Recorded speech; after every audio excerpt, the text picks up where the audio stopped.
Al llarg de la història, la música ha estat part fonamental de la societat i ha evolucionat amb ella. Volem conèixer l'empremta que ens ha deixat en cada etapa de la història. Aquest és l'objectiu de Música sense data de caducitat.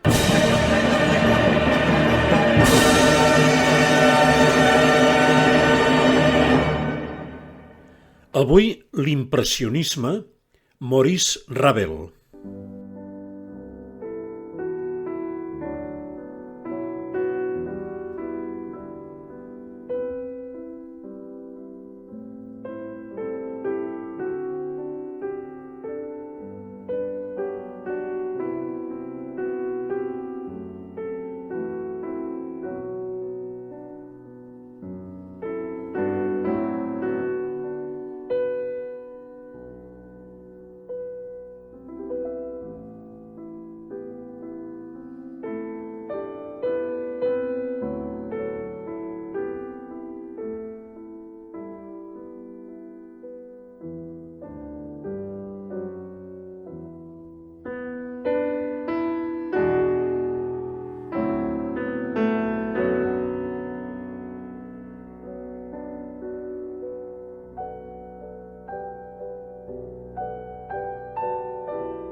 Maurice Ravel nasqué a Ziburu, País Basc de l'estat francès, el 7 de març de 1875. El seu pare, enginyer, inventor i bon amant de la música, era originari de Suïssa. Quan Maurice tenia 3 anys, es traslladaren a París. Va començar a estudiar piano i va seguir tota la carrera de pianista i compositor amb els millors mestres de la capital francesa. D'ençà dels 26 anys es va presentar 4 vegades al Gran Premi de Roma, però no va poder obtenir-lo mai, tot i que ja era un compositor reconegut. El jurat demostrà la seva incompetència en no reconèixer un dels millors compositors de l'època. Penseu que el Gran Premi de Roma era un premi que consistia en una beca d'estudis per a estudiants d'art. S'havia iniciat el 1663 a França sota el regnat de Lluís XIV i sota la forma d'una recompensa anual per a joves artistes prometedors. Pintors, escultors, arquitectes, que provaven els seus talents efectuant concursos d'eliminatòries molt difícils. El 1803 va ser afegida la composició musical. El guanyador del Gran Premi era enviat per 3 anys a l'Acadèmia de França a Roma. Alguns crítics van dir que Ravel copiava Debussy, però la realitat és que coincidiren en algunes de les seves obres en la manera d'utilitzar el material sonor, el que aleshores es va anomenar música impressionista. Després de la Guerra Mundial del 1914, va comprar una casa a Montfort-l'Amaury, una població francesa a la regió Illa de França, on s'instal·là definitivament l'any 1920 per viure-hi allunyat del món, envoltat de nombrosos gats siamesos, d'alguns veritables amics i d'una col·lecció de joguines mecàniques. A partir de l'estiu del 1933, Ravel va començar a presentar signes d'una malaltia neurològica que el condemnaria al silenci durant els 4 darrers anys de la seva vida. Problemes amb l'escriptura, la motricitat i el llenguatge en van ser les primeres manifestacions, tot i que la seva intel·ligència estava intacta i per tant continuava podent pensar la seva música, però sense poder-la escriure o interpretar-ne una sola nota. Se sospita que un traumatisme cranial a conseqüència d'un accident de taxi del qual va ser víctima l'octubre de 1932, va precipitar les coses. Però Ravel semblava conscient del problema des de feia uns anys. El públic va restar durant molt de temps en la ignorància de la malaltia del músic. A cada una de les seves aparicions públiques recollia aclamacions, cosa que feia encara més dolorosa la inactivitat. Al desembre de 1937 es va intentar a París una desesperada intervenció quirúrgica del cervell. El 28 de desembre de 1937 va morir Maurice Ravel a l'edat de 62 anys. La seva mort va provocar arreu del món una vertadera consternació que la premsa va reflectir en un homenatge unànime.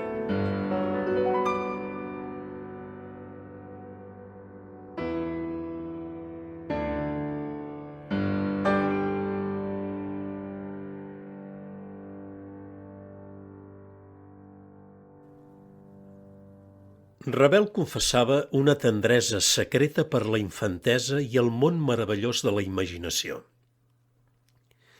El 1908, en ple apogeu de la seva carrera, Maurice Ravel, aleshores tenia 33 anys, va escriure La meva mare Oca, una obra molt especial tant per la seva temàtica en què va voler evocar el món dels somnis i els contes infantils, com pels destinataris de la mateixa, Jean i Maggie Godewski, els fills d'un matrimoni amic de Ravel.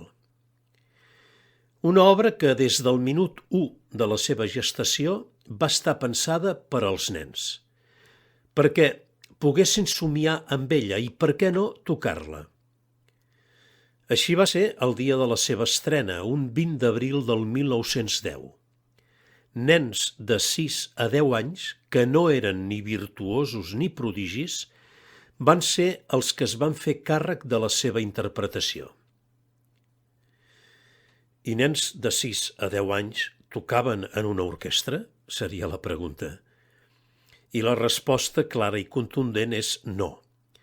Però és molt senzill d'entendre aquest no. L'obra no va ser concebuda originàriament per a orquestra, sinó com una peça per a 2 pianos o per a piano a 4 mans. Aquesta era una pràctica habitual de Ravel, un dels grans orquestradors del segle XX. Primerament concebia la música com a obra per a piano i posteriorment la convertia en obra orquestral. D'aquesta manera sonava la música original de Ravel.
L'any 1912, Ravel va fer la versió orquestral de l'obra i més endavant fins i tot va formar part essencial d'un ballet.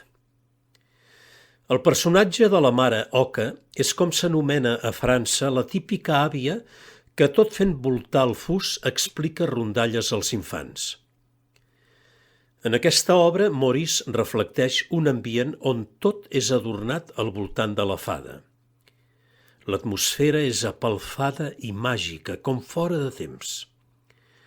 Una música de dansa lenta, solemne i cortesana, per alguna cosa es titula Pavana de la vella dorment del bosc, sobre la qual escoltem destacada la flauta. Al principi aquesta flauta és una velleta, però aviat la melodia s'anirà transformant, anirà canviant. La velleta és en realitat la bona fada que bressola la nena. Així escoltarem el pas de la melodia de la seva forma primera a una tessitura molt més aguda i transparent que posteriorment serà presa pel clarinet, acompanyat delicadament per una corda misteriosa.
I no podem pas acabar el nostre programa d'avui sense parlar i escoltar la seva obra potser més coneguda, el Bolero.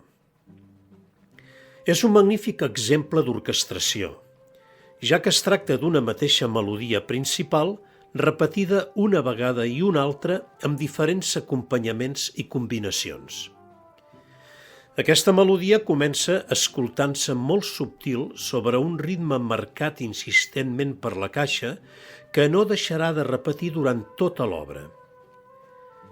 Cada cop que la melodia arriba al final, s'afegeixen nous instruments, de manera que els que abans s'ocupaven de la melodia principal passen ara a fer el paper d'acompanyants, repetint-se aquest esquema successivament fins a completar tots els instruments de l'orquestra, moment en el que, com és lògic, el volum sonor ja ha augmentat considerablement. Arriba en aquest moment una part en què Ravel experimenta amb diferents combinacions instrumentals, ja amb l'orquestra al complet sonant a tot volum, per acabar amb una sèrie de sons discordants que, com si fos una explosió sonora, marquen l'agitat final de l'obra.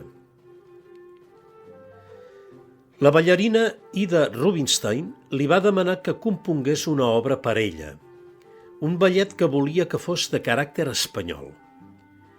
Sembla que Ravel al principi va decidir emprar una obra ja escrita per a piano per al Albéniz i orquestrar-la, és a dir, separar les diferents veus de la partitura de piano i distribuir-les entre els instruments de l'orquestra. Però, quan ja havia començat la feina, se'n va assabentar que aquesta obra estava subjecta a drets d'autor i no la podia utilitzar. Encara amb la idea de no emprar gaire esforç en aquest encàrrec, va decidir elaborar una obra pròpia, però amb un únic tema musical, cosa que la simplificaria enormement a nivell compositiu, però que alhora li suposaria un important repte, ja que, malgrat la falta de diferents melodies, L'obra hauria de tenir una tensió i no hauria de resultar en cap moment monòtona. Per això va posar en marxa la seva genialitat, repetint aquest únic tema una vegada i una altra i fent el que millor sabia fer, orquestrar. Així va sorgir el famós bolero.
El nostre compositor d'avui mai no es va casar. Ell mateix deia: l'única història d'amor que he tingut ha estat amb la música, i afirmava: un artista ha de tenir molta cura quan es vol casar, perquè un artista mai no s'adona de la seva capacitat de fer miserable la seva companya.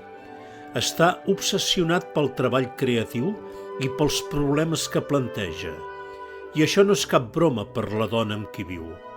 Un sempre hi ha de pensar quan vol casar-se.